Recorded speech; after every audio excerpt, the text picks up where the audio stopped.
Olá, o programa Personalidade volta agora à grade da TV Assembleia e volta comigo. De início, quero prestar uma homenagem ao grande jornalista que foi Valdemir Rodrigues, que comandou esse programa até nos deixar, até pegar o andar de cima.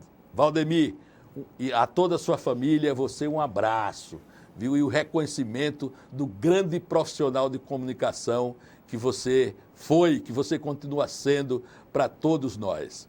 Hoje nós trazemos aqui, abrindo essa segunda temporada do Personalidade, uma personalidade fantástica do mundo alagoano, do mundo da política, do mundo das letras, que é o nosso querido Timóteo Corrêa. Timóteo, prazerzaço estar com você aqui, né? Para a gente conversar um pouco, jogar a conversa fora, conversar das coisas da política alagoana, das coisas da literatura e de outras coisas da tua vida. E eu queria começar essa entrevista por algo curioso, que é o teu nome, né? Que é Timóteo Corrêa, mas que todo mundo sempre falou Timóteo. E você me contava uma história interessante sobre essa coisa, um entrevero com o nosso outro querido jornalista, que foi o nosso querido Ricardo Mota. Como é essa história do nome, né? Timóteo, como é que fica isso? Como é que você virou Timóteo e como é que você ainda hoje é conhecido como Timóteo pela maioria das pessoas? Telespectadores da TV Assembleia, meu caro amigo Paulo, poeta, é uma satisfação em estar aqui mais uma vez. E essa questão do Timóteo, na verdade, o meu nome se escreve com o Timóteo, né? E, inclusive, o nome Timóteo bíblico é TI, né? Mas todos me chamam, desde criança, de Timóteo, né? Mas um belo dia eu tive alguns desencontros com o Ricardo Mota, né? E ele, nosso querido Ricardo. Nosso querido amigo Ricardo. E a partir desse momento, ele começou a dar ênfase ao R. E quando ele se referia a mim, dizia o deputado Timóteo Corrêa, Timóteo. E aí, quando eu chegava aqui na Assembleia e em outros locais, então dizia Timóteo, e começou uma espécie de bullying. O Timóteo, e a encrenca aumentou entre mim e ele, entre eu e ele. Aumentou a encrenca, a gente ficou aquele desafeto danado e tal, mas quando eu lancei o volume 1 do Pitoresco, da política no País das Alagoas, foi em 2003, né? Então, um belo dia, eu estou em casa e recebo uma ligação e o cara diz, alô, quem fala? É o Timóteo Corrêa? Eu digo, quem é? Quem é? Aí o cara disse, quem é a única pessoa nesse estado que lhe chama de Timóteo, né? Aí eu reconheci a voz. Eu digo, é Ricardo? Ele diz, é Ricardo, rapaz. Aí fizemos as pazes.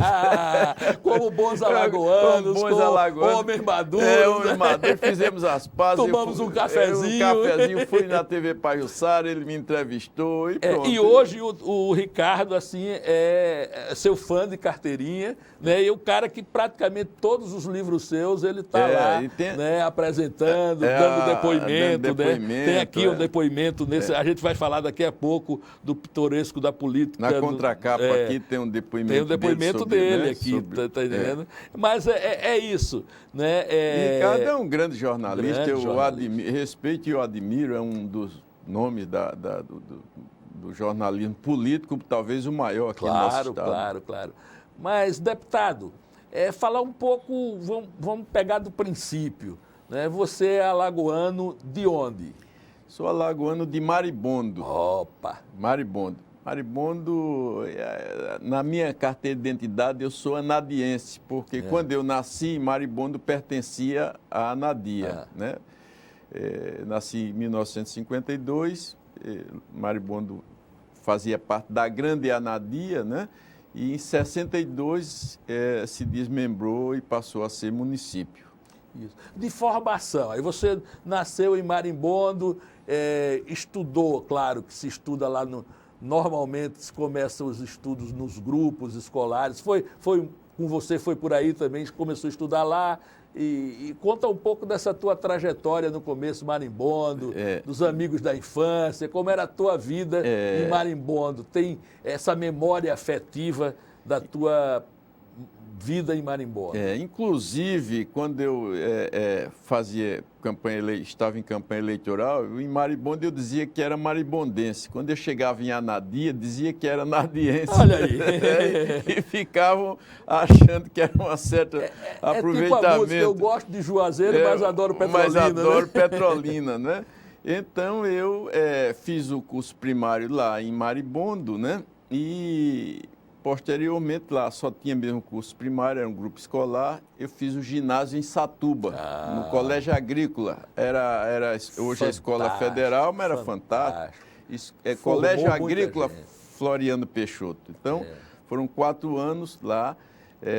Foi muito importante para a minha formação em todos os sentidos. E ao concluir o ginásio, então eu vim aqui para Maceió. E aqui eu estudei no Colégio Rui Palmeira, o primeiro científico, né? Lá no Vergel do Lago. Lá no Vergel do Lago, Colégio Rui Palmeira, e na Escola Técnica Federal de Alagoas, o curso de Eletrotécnica. Então, quando eu concluí o primeiro ano, tinha um professor lá na Escola Técnica que gostava muito de mim, porque era professor de matemática. Nesse primeiro ano eu tirei 10 em todos os meses. Durante todo o ano, a minha nota foi 10 em matemática lá na Escola Técnica. E ele me admirava bastante e conversou com a professora Ceci Malheiros, né?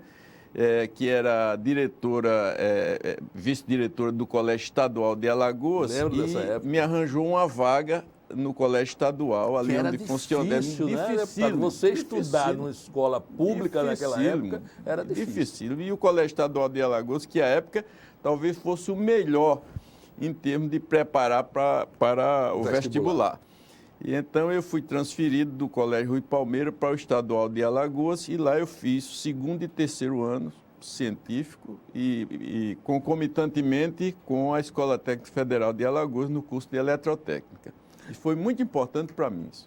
Lá na Escola Técnica eu me lembro que ela, além de dar o técnico profissionalizante, né, que em várias áreas, ela também preparava muito para a vida e tinha também um grande figura que eu conheci lá na Escola Técnica, que era o maestro Manu, que fazia banda. Você chegou a conviver com o maestro nessa época? Não, mas lembro-me dele, sim, era velhinho, Manduca, parece. Manduca era, maestro Manduca. Formou vários uma músicos. Grande banda lá, Almir escola Medeiros, é verdade. Vários saíram da mão do maestro Naquela Manduca. época eu não tinha tempo, porque eu fazia os 2 cursos, estudava o científico no Colégio Estadual, no período da tarde, quando terminavam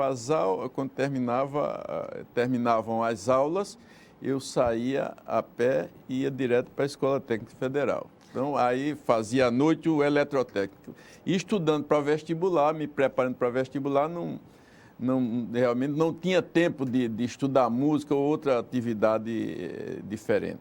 Aqui em Maceió, você veio com a família ou é daqueles que veio morar só, em pensão? Porque geralmente do interior a gente conversa com várias pessoas e a maioria dessas pessoas da nossa geração, um pouco antes da minha também, elas moraram muito aqui em Maceió, vêm do interior para morar em pensões e estudar aqui. Com você foi essa forma?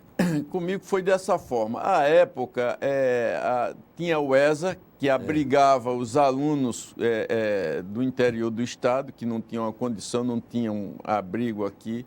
Tinha uma moradia. Não tinha moradia.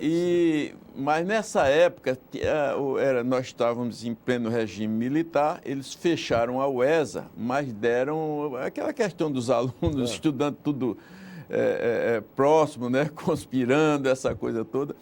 E então, o governo fechou a UESA, mas criou uma bolsa de manutenção, que era a Secretaria de Educação, que propiciava isso ao aluno do interior. Era um salário mínimo, né, que se dava. Então, eu consegui essa bolsa de manutenção e passei a morar em pensão, em pousada. Que sempre tem histórias maravilhosas, né? Bancado pela Secretaria de Educação. Isso, aí quando foi no 3º ano científico, meu irmão, né, tinha uma condição melhor, comprou uma casa lá na rua Íris Alagoense e lá passou a ser uma espécie de república, meus sobrinhos, né, eu e mais 3 sobrinhos, passamos a morar nessa casa na Íris Alagoense. Né? Eu saí da pensão, que era bancada pelo Estado. Lembra, né? Qual pensão era? Era aqui pelo centro? Várias. Essa época proliferava, né? Tinha pensões. Tinha um castelinho aqui ao lado, onde tem esse estacionamento aqui ao lado da biblioteca pública. Havia uma pensão. Havia uma pensão, né? Chamava-se Castelinho. Tinha uma na Avenida Duque de Caxias, tinha... No centro, que eu morei, tinha no né? centro, era a hospedaria Padre Cícero, vizinho à antiga Rádio Gazeta, cheguei a morar lá, né? Então, e quando a alimentação não estava boa, a gente saía de uma, ia para outra e era... E essas donas ou donos de pensão acabavam sendo um pouco orientadores também ali, eram pequenos empreendedores, né? Pequenos empreendedores que criavam abriam aquela pensão e abrigavam os alunos, mas aí havia... o valor pago pela Secretaria de Educação era um pouco limitado, e aí, quando você baixa o nível da alimentação, aumenta o seu lucro, né? E havia esse conflito na época, verdade, conflito que todos nós Mas, deputado, daí, depois do ensino fundamental, do ensino médio, como foi o ingresso para a faculdade, como foi esse avanço? Bem, aí? O Colégio Estadual de Alagoas foi muito importante para mim, mas o Colégio Agrícola de Satuba foi muito importante, o primário lá no Grupo Escolar Odete Bonfim em Maribondo, e eu tive uma boa formação e eu tinha uma facilidade grande de aprender matemática, né? E com matemática também a física, a química. Então, quando eu fiz vestibular de engenharia, naquela época, quem gostava de matemática não pensava em outra coisa, era engenharia. Então, eu fiz vestibular de engenharia pela Universidade Federal de Alagoas e fui muito feliz e obtive, à época, o primeiro lugar no vestibular, né?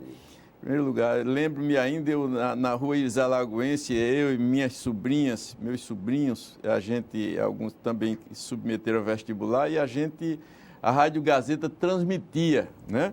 Era o resultado do vestibular. As famílias todas ficavam. Quem tinha filhos e quem não tinha também. Toda Maceió, toda Alagoas parava.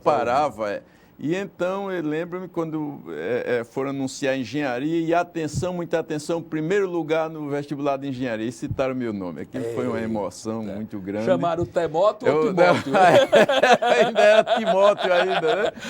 E então, no dia seguinte, quando eu me acordo, né, tá à frente da casa onde eu morava, do meu irmão, Nilson Correia, estava uma viatura da Gazeta de Alagoas com o jornalista João de Deus para me entrevistar. Eu virei celebridade do dia para a noite, né? Maravilha.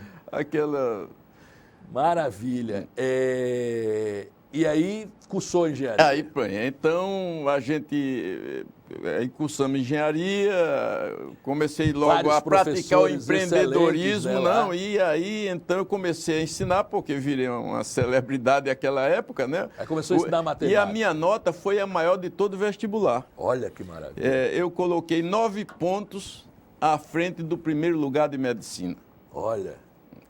Foi o primeiro lugar de engenharia, com 9 pontos à frente do primeiro lugar de medicina, e dos outros cursos nem se fala, né? Então, eu comecei a ensinar física. Eu tinha um amigo que é meu amigo e irmão, Pedro Vieira, ensinava química. Foi prefeito? Ele foi prefeito de Maceió, e nós fundamos um curso pré-vestibular. O sucesso era tão grande, né, que nós fundamos, era o curso Passaporte. Me lembro disso. Lembra-se, o slogan era o seu passaporte para a universidade, né? Pronto. Então a gente vai parar aqui no passaporte, vamos fazer um passaporte para o segundo bloco daqui a pouco. Vamos, sim. Esse papo não acaba aqui não, a gente só está começando. Daqui a pouco a gente conversa mais.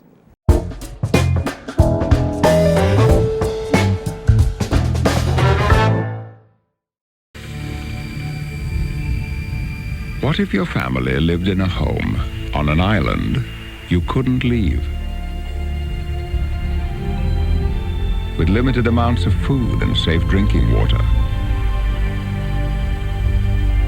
It would be very important to make things last, wouldn't it? Especially if your family kept growing and growing and growing.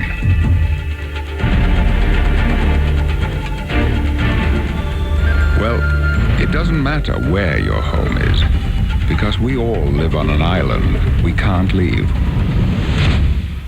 So please, use only what you need, because supplies truly are limited. We can do that.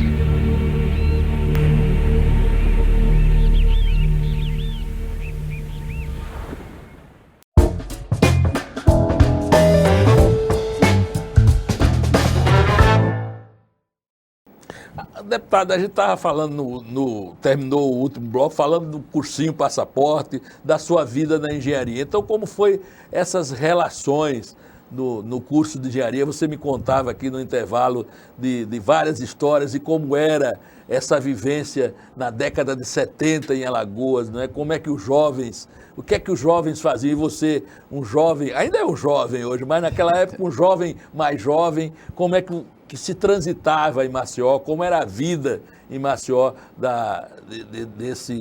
do pessoal que fazia a universidade. Eu me lembro que a maior parte, como você já disse aqui, a maior parte, por exemplo, se o camarada fazia engenharia, ia ensinar física ou matemática nos colégios, né? Para complementar a sua renda, né? Para ajudar no pagamento da pensão, como diz a história. Se fazia medicina e ensinar biologia, assim sucessivamente. Como era a sua vida, os amigos dessa época de universidade? O que é que você lembra, assim, o que é que chega na sua memória dessa época? Olha, saudosa memória, né? Era um período em que nós nos dedicávamos muito ao estudo, né? E o meu lazer era o futebol, bater uma bolinha ali na Praia da Avenida. Era né? ali perto da ABB, né? Perto da ABB, né? Entendeu? Do é a melhor Clube praia para Fênix. jogar bola, É né? verdade. Porque ela deixa aquele areião, areião, né? Então, era uma vida saudável. Nós vivíamos para estudar, gostávamos, não era por obrigação, nós gostávamos de estudar.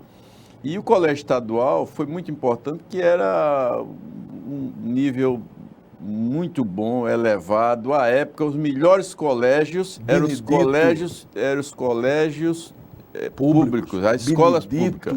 Ponte. Benedito Pontes. Aloysio Galvão. Aloysio Galvão, exatamente. Né? E professores. Pitágoras. Padre Estevão Rocha, professor de português, né? Doutora Luci Vieira, professora de química. Nós tínhamos excelentes professores. E de modo que, quando havia o exame vestibular, melhores colocações e o maior índice de aprovação vinham das escolas públicas, o Colégio Estadual de Alagoas e o Colégio Moreira e Silva. Eram os melhores. Pronto. Moreira e Estadual eram os melhores. E então tínhamos também as escolas particulares muito boas, que eram o Colégio Marista e o Sacramento, né? Eram os melhores dessa época, né? E nós estudávamos muito, né? Eu saía, lembro-me que eu morava na Iris Alagoense e eu tinha um amigo, um colega e grande amigo, que é o Eduardo Sheba. Né? Que foi secretário da Fazenda. Foi secretário da Fazenda, jogava voleibol, né? Pela seleção alagoana, era muito bom. E o Sheba morava na França Morel, ali próximo à Escola Técnica Federal de Alagoas. Era o pessoal da turma da Praça Sinimbu, que a gente chamava. Ele, Roberto, aquele pessoal. E nós saíamos, eu da Iris Alagoense e ele da França Morel, e íamos para o Vergel do Lago, na rua Tupinambás, ali próximo ao Hélio Lemos, para a casa do nosso amigo Pedro Vieira. E lá nós ficávamos numa garagem, estudando até 2, 3 horas da manhã. Quando terminava de estudar, essa hora nós saímos. Pedro ficava e eu e o Sheba saíamos, cruzando ali o mercado, a linha do trem, 2, 3 horas da manhã, 2 adolescentes, risco nenhum, problema nada de droga, nem de bandidagem. Era como se estivéssemos andando a plena luz do dia. E quando chegávamos na Rua João do Sol, ali na Praça dos Martírios, eu seguia para Íris Alagoense e ele seguia para França, pegava outro rumo, né? Isso 3 horas da manhã, eu sozinho e ele também. Bons tempos, né? Isso. Bons tempos. Não se falava em droga, em violência, nada, né? Nada. Um período muito bom. Então, quando passamos no vestibular de engenharia, eu com essa primeira colocação, primeiro lugar, Pedro também teve uma boa colocação, o Sheba, o Paulo Bandeira, então nós fundamos um curso pré-vestibular, que era o curso pré-vestibular Passaporte, cujo slogan era o seu passaporte para a universidade, né? E você já tinha propaganda, o cara que tirou em primeiro lugar, então todos os pais todos queriam. E naquela época, o Colégio Sacramento... O cursinho, eu me lembro que ele teve duas...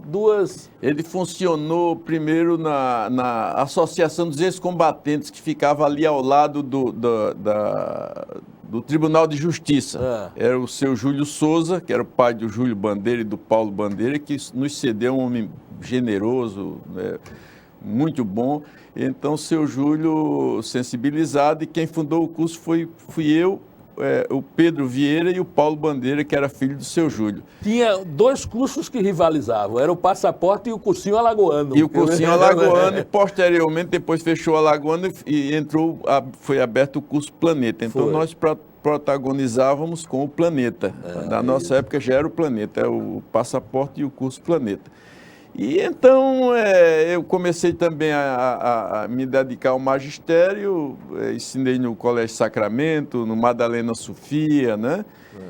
Colégio Hélio Lemos também, e fomos por aí. Né? Mas aí você deu a senha agora, né? O apresentador fica esperando, você levantou a bola para um assunto, uma parte da tua história que eu queria enfocar muito, até porque ela tem a ver com o teu futuro a partir daí. Colégio Hélio Lemos, né? Como você chega ao Colégio Hélio Lemos, como você chega à sua amizade com o deputado Tarcísio de Jesus, do qual você foi herdeiro político, não é?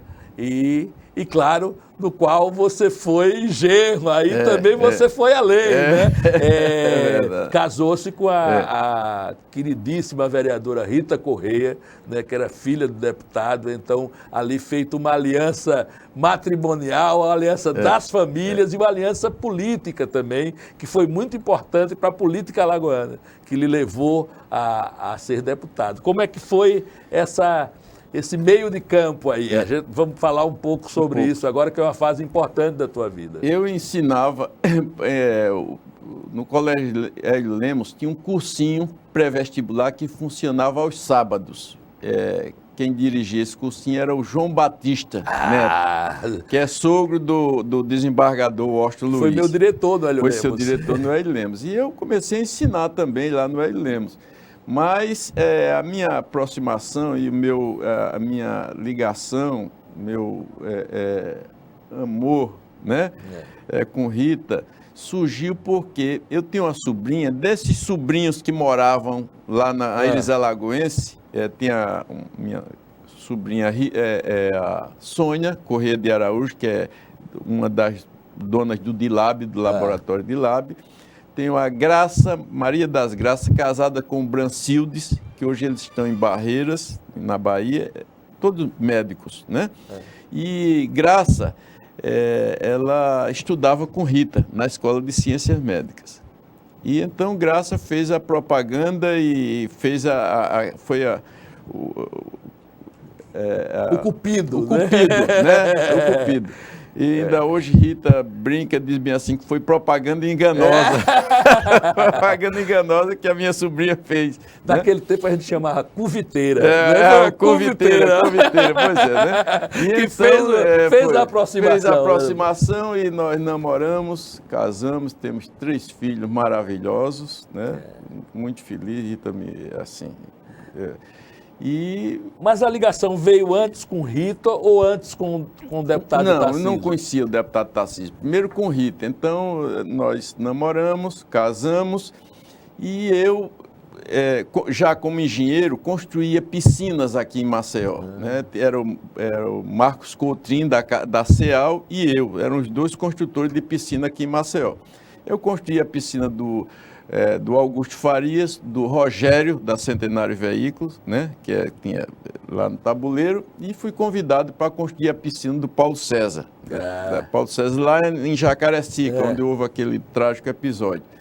E toda semana eu ia para a Tratoral para fazer encontro de contas, né, que era construir lá por administração. E lá encontrei Geraldo Bulhões. E Geraldo Bulhões... Saudoso Geraldo Bulhões. E Geraldo foi quem me induziu, me fez com que me lançou na política, né? Foi? Foi. Aquela época, o herdeiro político Tarcísio de Jesus foi Benedito de Lira, o senador Benedito de Lira. Então, eles faziam política juntos, as bases, Benedito era vereador aqui de Maceió, e eles tinham uma relação bem, assim, de muito tempo, e se entendia muito bem. Então, quando o Tarcísio foi para o Tribunal de Contas, se aposentou, o Benedito assumiu todo o espólio, a herança política, né? Quando Fernando Collor foi candidato a governador em Alagoas contra o Guilherme Palmeira, Benedito, assim, fiel às origens, né, de Arena, PDS, do próprio deputado Tarcísio de Jesus, se engajou no grupo de Divaldo e Guilherme, apoiando a candidatura de Guilherme Palmeira. Eles, talvez, com a pretensão de dividir esse espólio político do Tarcísio, que era sólido e era sadio, né, e muito bom, então Geraldo resolveu me lançar candidato a deputado estadual, apoiando Fernando Collor, uma forma de dividir o espólio de Tarcísio, né? E o Geraldo me dizia: Timóteo, a maior votação que eu tive em Maceió para deputado federal foi quando fiz parceria com o Tarcísio. Tive 5 mil votos aqui em Maceió. Imagine isso há 40 anos, né? Tive 5 mil votos aqui em Maceió. Tarcísio é uma figura fantástica. Tarcísio não é político, Tarcísio é um humanitário, ele dizia, né? Tarcísio não é político, ele tinha um carinho muito grande. E então me lançou, eu digo: mas eu não tenho dinheiro. Paulo César dizia: Timóteo, eu vou ser o tesoureiro da campanha, né? Que quem bancou aquela campanha de Fernando Collor foi João Lira. E ele dizia: Galeguinho, ele me chamava, vou ser o tesoureiro e você é meu amigo, você é nosso amigo, conte com a gente. Então eu fui naquele barco, não tinha condição de fazer uma campanha eleitoral, mas fui estimulado, incentivado por eles, e naquela época eu não consegui alcançar, né, o êxito e me eleger, mas fiquei na 5ª suplência, tive mais de 5 mil votos, e em razão disso eles me convidaram para a presidência do Cerveal, no governo Fernando Collor. Então, eu passei um tempão lá no Cerveal. Em 90 saí candidato a deputado estadual, me elegi, e de lá fui até 2014, 6 mandatos consecutivos. 6 mandatos. 6 mandatos. Bom, a gente faz outra interrupção agora e vem para a parte que eu estou aqui curiosíssimo para ouvir um pouco dessas histórias. No terceiro bloco, então, a gente vai mergulhar de cabeça no pitoresco da política no país das Alagoas. Vamos lá?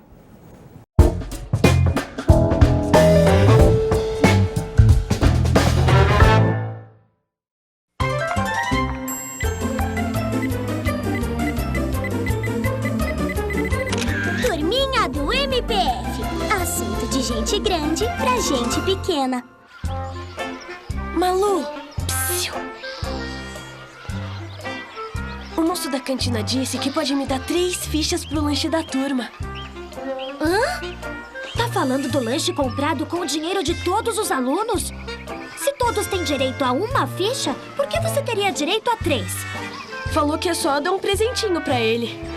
Rafinha, isso é errado e tem nome: corrupção. É igual a roubar, sabia? Calma, Malu. É claro que eu não aceitei. E eu contei pra diretora. Ela vai ficar de olho. Que alívio. Esperto e antenado como sempre, né, Rafinha? Honestidade é coisa séria. Estamos ligados. Ministério Público Federal. Seu direito, nosso dever.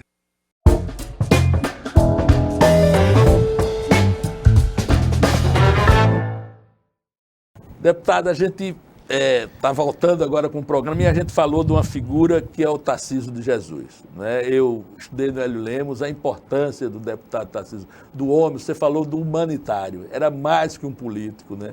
Foi provedor da Santa Casa, né? Eu me lembro que para se entrar no Hélio Lemos naquela, um verdadeiro vestibular eu fiz, né? Era milhares de alunos que queriam entrar no Colégio Hélio Lemos. Você fazia um concurso como um vestibular. Eu passei bem, viu, deputado, também? Passei bem lá. E quando eu passei foi uma alegria para os meus pais. Eu ter passado no Hélio Lemos, morava no Prado, saía, ia de lá para Ponta Grossa. Também, como o senhor disse, não acontecia nada. Eu, menino, saía com 10 anos, 12 de idade, ali da Siqueira Campos até o Hélio Lemos, nada acontecia também. A cidade era outra, né? Os tempos eram outros. Fale-me um pouco desse Tarcísio que você conheceu, esse homem de atividades tão múltiplas e dessa humanidade, né? Eu acho que é uma personalidade alagoana que Alagoas precisa conhecer mais, né? O deputado Tarcísio de Jesus. O deputado Tarcísio de Jesus era um homem de poucas palavras e muitos gestos, né? Eu acho que o que marca a presença e a obra de Tarcísio de Jesus realmente foi a sua realização, porque ele não era um homem de discursos, de eloquência, mas era uma pessoa de gesto, de ação e sempre com um forte espírito humanitário. Ainda guardo aqui nos meus ouvidos essas palavras do Geraldo Bulhões. Tarcísio não é um político. Timóteo, se Tarcísio fosse político, o Hélio Lemos era dele. Claro. Ele disse, não era da Senec. É verdade. Não era da Senec. Tarcísio fundou o Hélio Lemos em 1959 com 2, 3 salas, né? Hoje é aquele gigante, né? Hoje e antes. E muito tempo, durante depois muito da tempo. Reforma, Claro, e não era dele. O Geraldo Bulhões dizia, se Tarcísio fosse político, o Hélio Lemos não seria da Senec, seria dele. Muita gente boa passou pelo Hélio Lemos, né? Pelo Hélio Lemos. Hoje, Enio Lins. Sim. Né? Muita gente. Ainda hoje, por onde a gente passa, eu, Rita, o Hélio Lemos, e parece que aumenta. Com o passar do tempo, o saudosismo vai aumentando. Aquela ênfase de que saudades do Hélio Lemos, né? Isso.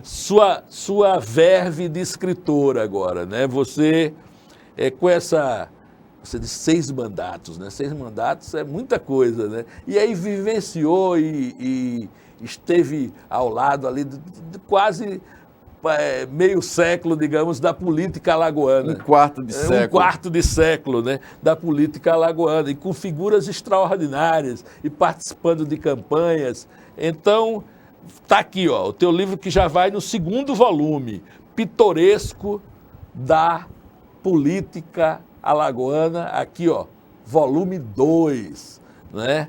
O volume 1 não é edição 2ª, é volume mesmo. Então já tem o 1 que tem outras histórias já, não é? Então faz uma síntese e vamos pensar. A capa é maravilhosa. Olha aqui, vou mostrar de novo. A capa é do nosso querido Nunes, né? E fala dessa personalidade que é o Tarcísio de Jesus. Tem aqui, ó. Não sei por que o barbeiro lá, não sei por que quase todos os deputados discutem e criam polêmica na Assembleia, menos o Tarcísio. Aí o camarada lendo o jornal está aqui e faz, é porque ele é de Jesus. Fantástico, fantástico. Então, fala um pouco a ideia desse livro, como é que você foi recolhendo isso.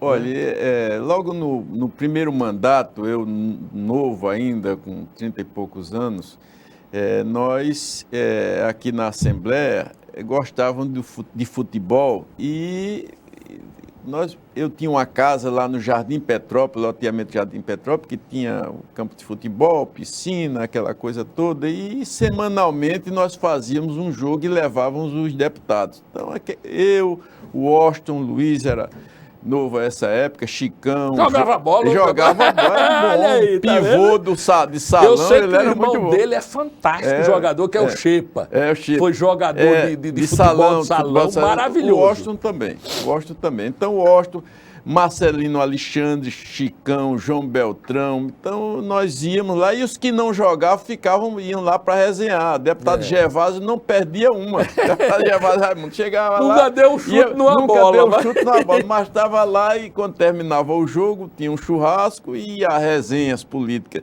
E nessas resenhas vinham as histórias pitorescas. Cada um contava uma história dessas trapalhadas, né, de políticas, de campanha. E eu fui memorizando, né? Com o passar do tempo, eu já tinha umas 20 ou 30 histórias bastante interessantes. Isso me surgiu a ideia, eu já havia lido uma época o livro do Cleto Falcão, Política é isso mesmo, nessa linha, digo, vou escrever um livro e vou... Quando eu anunciei que ia escrever o livro, então o Zé Elias colocou na coluna dele, na Gazeta. O deputado Timóteo Correia vai escrever, pronto. Bastou isso, quando eu chegava no restaurante, eu tenho uma para o seu livro. Eu tenho uma história interessante. E aí eu comecei a anotar. Esse primeiro livro, o volume 1, são 256 histórias. Nossa! Histórias curtas, historietas. E a gente, eu e Rita, quando a gente foi fechar o livro, a gente teve que deletar, deixar algumas de fora para poder, e sempre aparecendo mais. Se a gente não fechar isso, a gente não termina nunca, né? Então lançamos em 2003. Então nós lançamos em 2013 o volume 1, que foi muito bem aceito. Olha, com menos de 2 ou 3 meses já estavam pedindo o volume 2, que só veio 15 anos depois, foi o ano passado, em 2018, né? Mas, com pouco tempo, o Washington Luiz me dizia que o pai dele, o seu Rosalvo, né? Disse que um dia o seu Rosalvo à tarde... firme, encontro com ele... Já está com mais de 80 e ali, ó. Seu Rosalvo lendo e rindo sozinho. E o Washington disse, que é que o pai está rindo sozinho? Quando foi lá, ele estava lendo o livro pitoresco. Então, teve uma aceitação muito boa e nunca parou de chegar a história. Alguém dizia, vamos para o volume 2. Aí eu fui coletando, né? E chegou o momento, aquilo vai amadurecendo também, é preciso você estar com inspiração para preparar. Às vezes a gente preparava, eu e Rita, 5, 6 histórias numa noite só, né?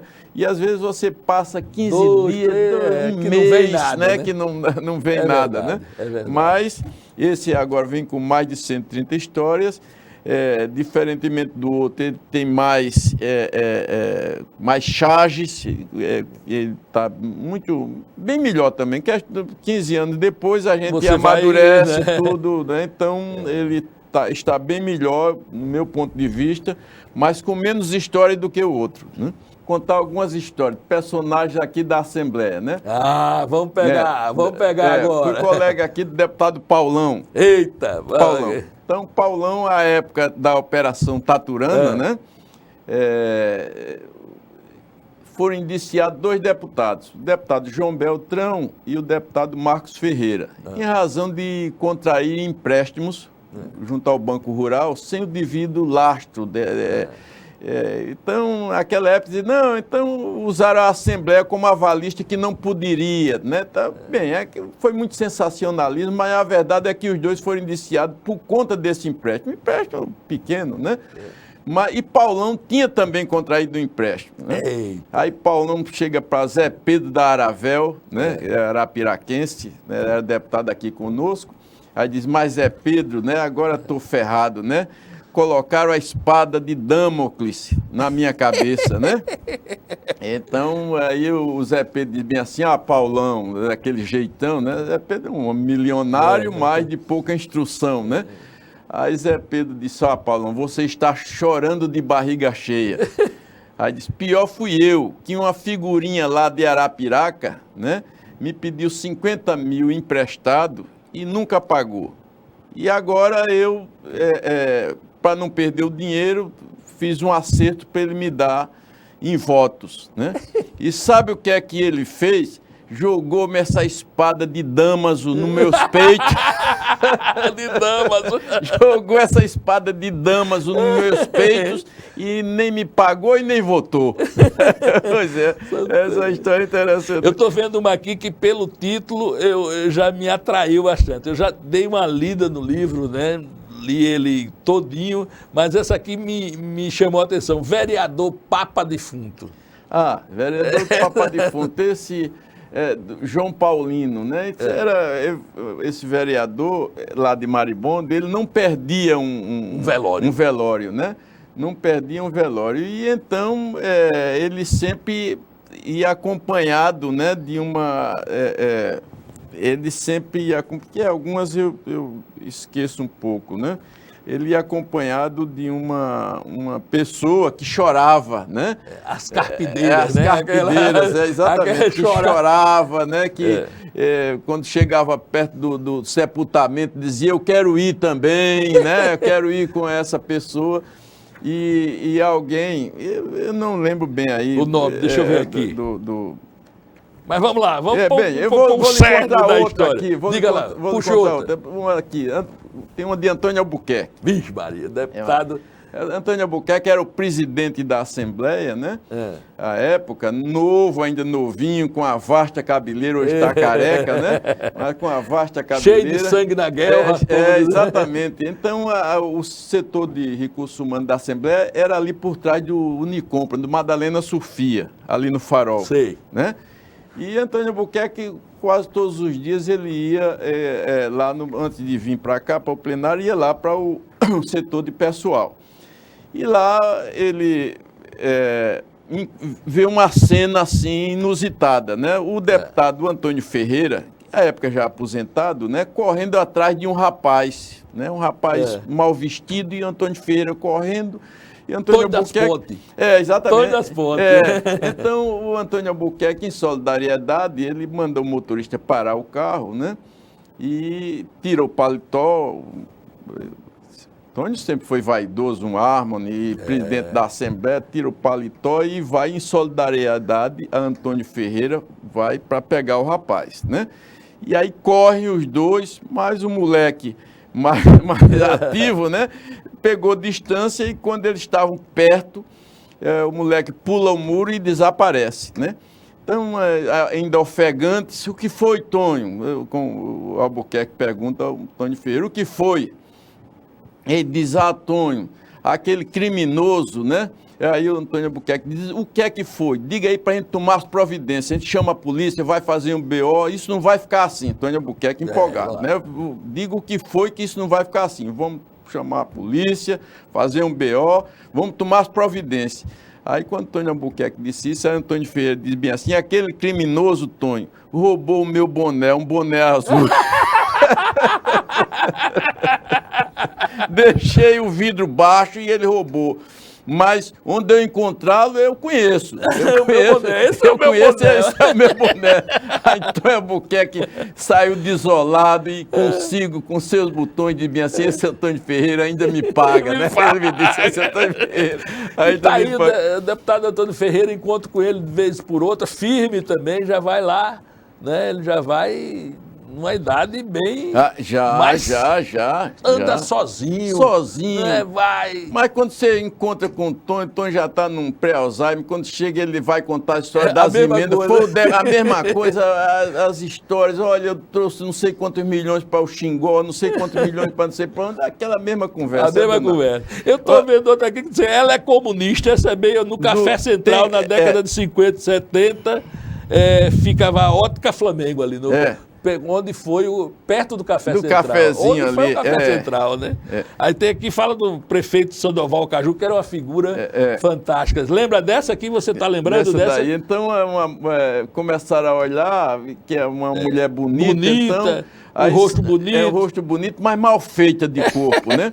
Então, aí o Sandoval Caju disse, essa é comunista. Aí quiseram saber por que ela era comunista. Como ela era mal feita de corpo, aí Sandoval disse que essa foi feita na foice e no martelo.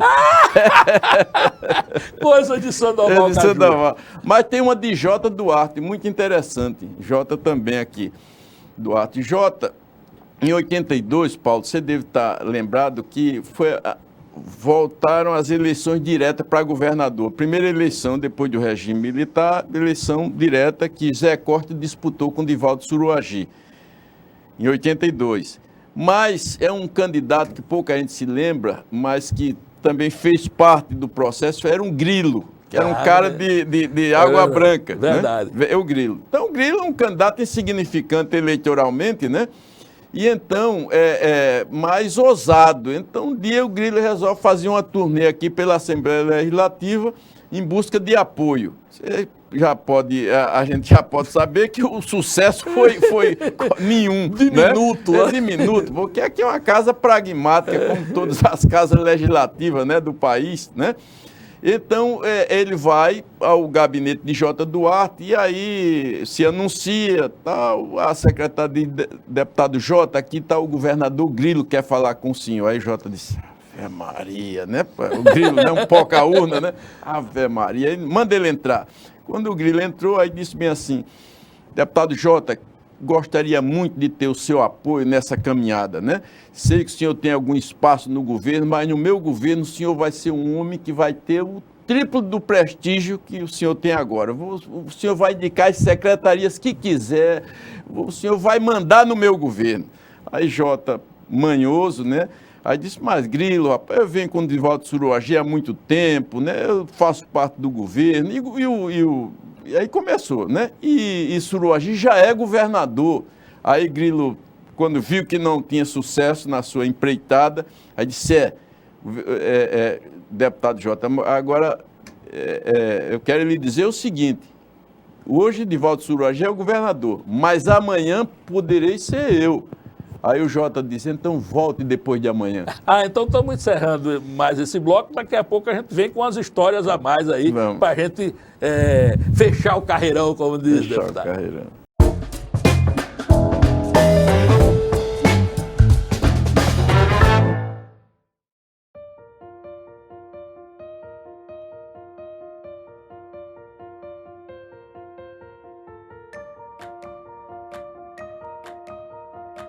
Há uma terra onde a nossa imaginação e fantasia são despertadas, através de brincadeiras, leituras e artes.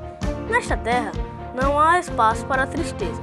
Quem não vive aqui, imagina uma terra cheia de sofrimento. Na verdade, aqui é a terra da esperança. A esperança que vem do amor, carinho e cuidado. Ainda somos pequenos, mas já enfrentamos grandes desafios. O maior deles é te convencer que somos fortes. E somos muitos, altos e baixos, grandes e pequenos, pelados ou não. Mas aqui, na Terra da Esperança, isso não importa, porque os sonhos são para todos. Instituto Arthur Amorim, semeando esperança.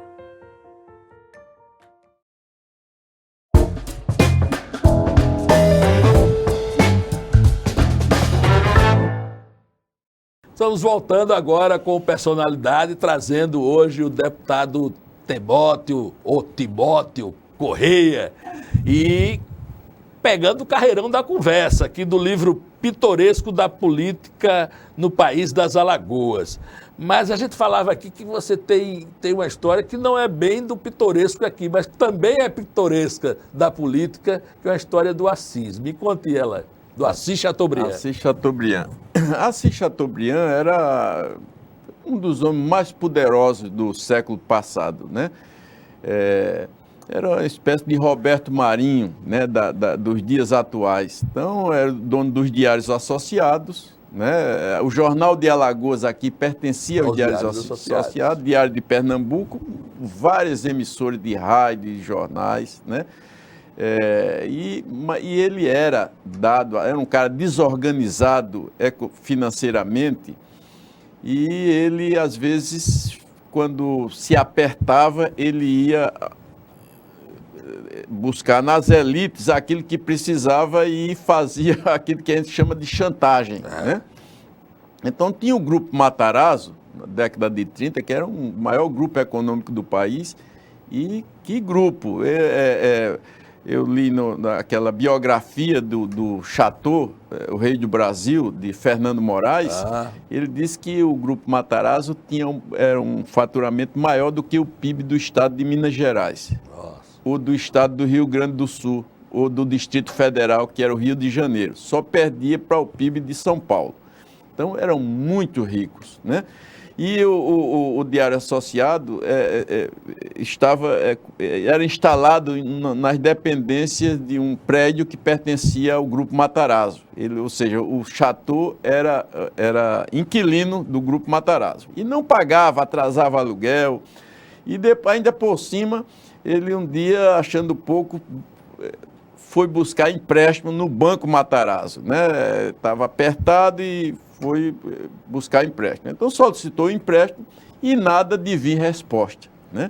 E ele se inquietou. Um mês, 2 meses, e a crise dos diários associados, a crise foi aumentando, né? E sem resposta. Então, um belo dia, ele chama a secretária, que ele não datilografava, ela datilografava, ele ditava e ela datilografava. Aí dizia, coloque aí, os Matarazzos são o atraso desse país, são aproveitadores, né? São antipatrióticos, e aí começou a adjetivar o Grupo Matarazzo com tudo de ruim, né? Que eles representavam o grande mal, a exploração da classe operária. Bem, então, quando ele estava nessa redação, aparece uma outra secretária, aí diz, doutor Assis, chegou aqui uma correspondência do doutor Matarazzo e o empréstimo do senhor foi aprovado. Aí o Assis diz bem assim para a secretária, vírgula, é o que dizem seus inimigos, invejosos. Na hora. Invejosos, antipatrióticos, né? Rapaz, que figura. Era essa figura. Ele construiu o MASP, né? Foi construído pelo Assis Chateaubriand, o Museu de Arte de São Paulo, né? E povoou com as obras mais caras da época. Ele apontava assim para um daqueles grandões do poder econômico, dizia, no MASP está precisando, está precisando dessa obra, aí para a Europa, Estados Unidos, é uma fortuna. E o cara o grande legado que ele deixou. O MASP é fantástico. Mas vamos puxar lá do Baú das Alagoas. Exatamente. Então, do Baú das Alagoas, nós temos... vamos ao passado mais remoto, né? Costa Rego. Agora, tem uma história do Papa Francisco, que é muito interessante. Diz que, recentemente, com essas queimadas na Amazônia, foi um grupo, né? Uma comissão de Yanomami, né? Para o Vaticano visitar. E nessa comissão tinha uma índia, um Yanomami muito bonita, né? Muito bonita e assim, tipo Iracema, né? De Zé de Alencar, muito bonita. Quando o Papa Francisco a olhou, tomou aquele impacto, se impressionou, muito bonita. Então, um anjo do mal, um anjo caído, né? Um anjo do mal, soprou no ouvido do Papa, né? E disse, Papa Chico, Papa Chico. Papa Chico. Mas disse que imediatamente um querubim, um anjo do bem, disse, Papa Chico, Papa Chico. Papa Chico, Papa Chico. A entonação muda o caso completamente. Maravilhoso, mas delicioso, delicioso. Vamos puxar mais lá do baú do pitoresco da política no país das Alagoas. Ó. Tá aqui, ó. Tem aí a primeira, vou contar. Olha aí a primeira história, que é um belo aeroporto. Primeira história, prefácio, está aqui. Quem escreveu o prefácio foi o nosso querido Rostan Laverly, meu que a academia está fazendo 100 anos agora. Né? Em pleno aniversário da academia. Tem aqui um belo aeroporto. Então, o protagonista dessa história foi o ex-governador Osman Loureiro. Osman Loureiro foi interventor durante o Estado Novo, interventor aqui do Estado de Alagoas, e depois governador eleito E era um intelectual, professor de Direito, né, e um dos fundadores da Faculdade de Direito de Maceió, com obras publicadas até nos Estados Unidos, né, obras de cunho jurídico publicadas nos Estados Unidos. Então era um grande intelectual e disse que era um camarada de muito bem-humorado, né? Dizem que um certo dia ele era dono da usina Camaragibe, né? E ele era presidente da Asplana, estava numa reunião com os fornecedores de cana. E disse que ele, presidindo, já ex-governador e presidindo essa reunião, esse encontro, disse que viu uma moça que estava logo na primeira fila do auditório, muito bonita, né? Com seios pujantes e com um generoso decote, e com uma volta, uma gargantilha com um pingente que era um aviãozinho. E disse que a moça começou a flertar com o governador, né? E ele correspondendo, flertava também, e ficaram naquela paquera, né? Quando terminou a reunião, o governador saiu, desfez-se a mesa, ele saiu e fez questão de passar por perto da moça. Quando passou, parou e deu uma olhada, e ela pegou o pingente, né, do aviãozinho e disse: "E aí, governador, gostou do aviãozinho?"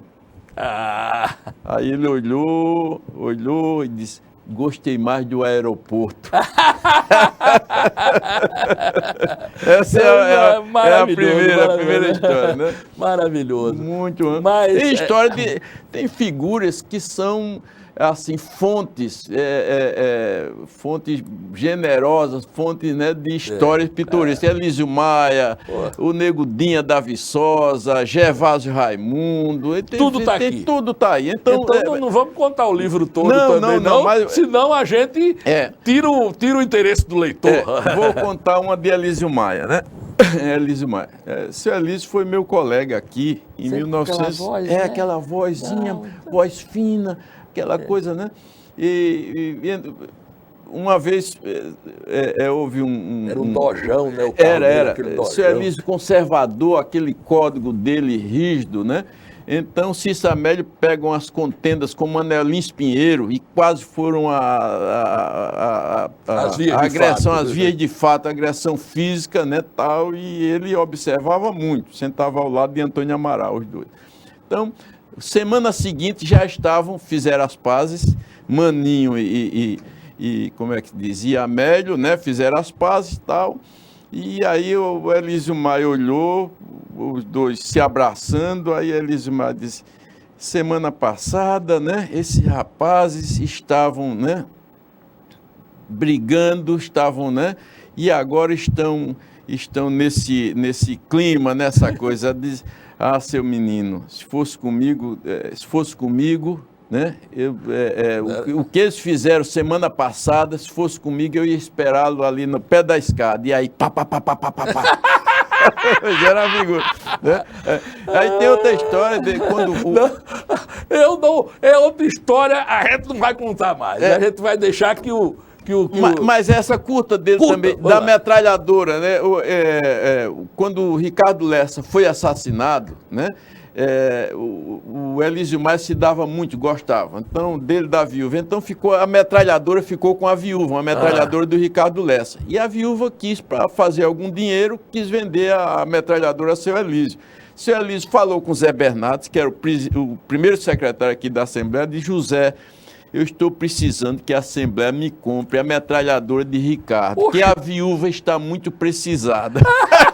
Olha, isso foi... Zé Bernardo passou uma semana angustiado, para não dizer o não, não queria dizer não a seu Elísio, e ao mesmo tempo não podia comprar a metralhadora. Aí, mais um dia ele teve que dar uma satisfação ao velho cacique. Aí disse: "Seu Elísio, e aí, José?" Ele dizia: "E aí, José?" Ele: "Mas, seu Elísio, A Assembleia não pode comprar aquela bicha. Bicha não, José, tenha mais respeito, né? A metralhadora, tenha mais respeito. Aí diz, mas por quê? Mas porque aqui é público, seu Elísio, aqui é dinheiro público, não pode comprar. Diz, mas, José, eu já comprei uma pela Prefeitura de Belo Monte, já comprei uma pela Prefeitura de Palestina, e tudo não é público, José. Pois é, minha gente, esse foi o nosso Personalidade de hoje, com essas histórias maravilhosas. Você nos deliciou aqui com essas histórias, deputado. E está aqui o livro, ó. Pode encontrar onde? Esse livro, eu acho que só em casa. Se alguém pode me alguém ligar, quiser, entre em contato entre aqui, em contato que é comigo, delicioso, várias histórias, e a gente volta com outra personalidade aí para frente, aí para gente. O programa agora continua, nós vamos ter várias personalidades aqui. Muito obrigado, deputado, foi delicioso essa conversa com o senhor. Muito obrigado, Paulo. É uma satisfação imensa estar aqui com você nesse papo descontraído, muito bom. E sempre assisto o seu programa, gosto muito dessa sua linha de cunho cultural, muito importante para o nosso estado, para a Assembleia Legislativa de Alagoas. Foi uma satisfação enorme estar aqui com você. Pois não. Até o próximo programa.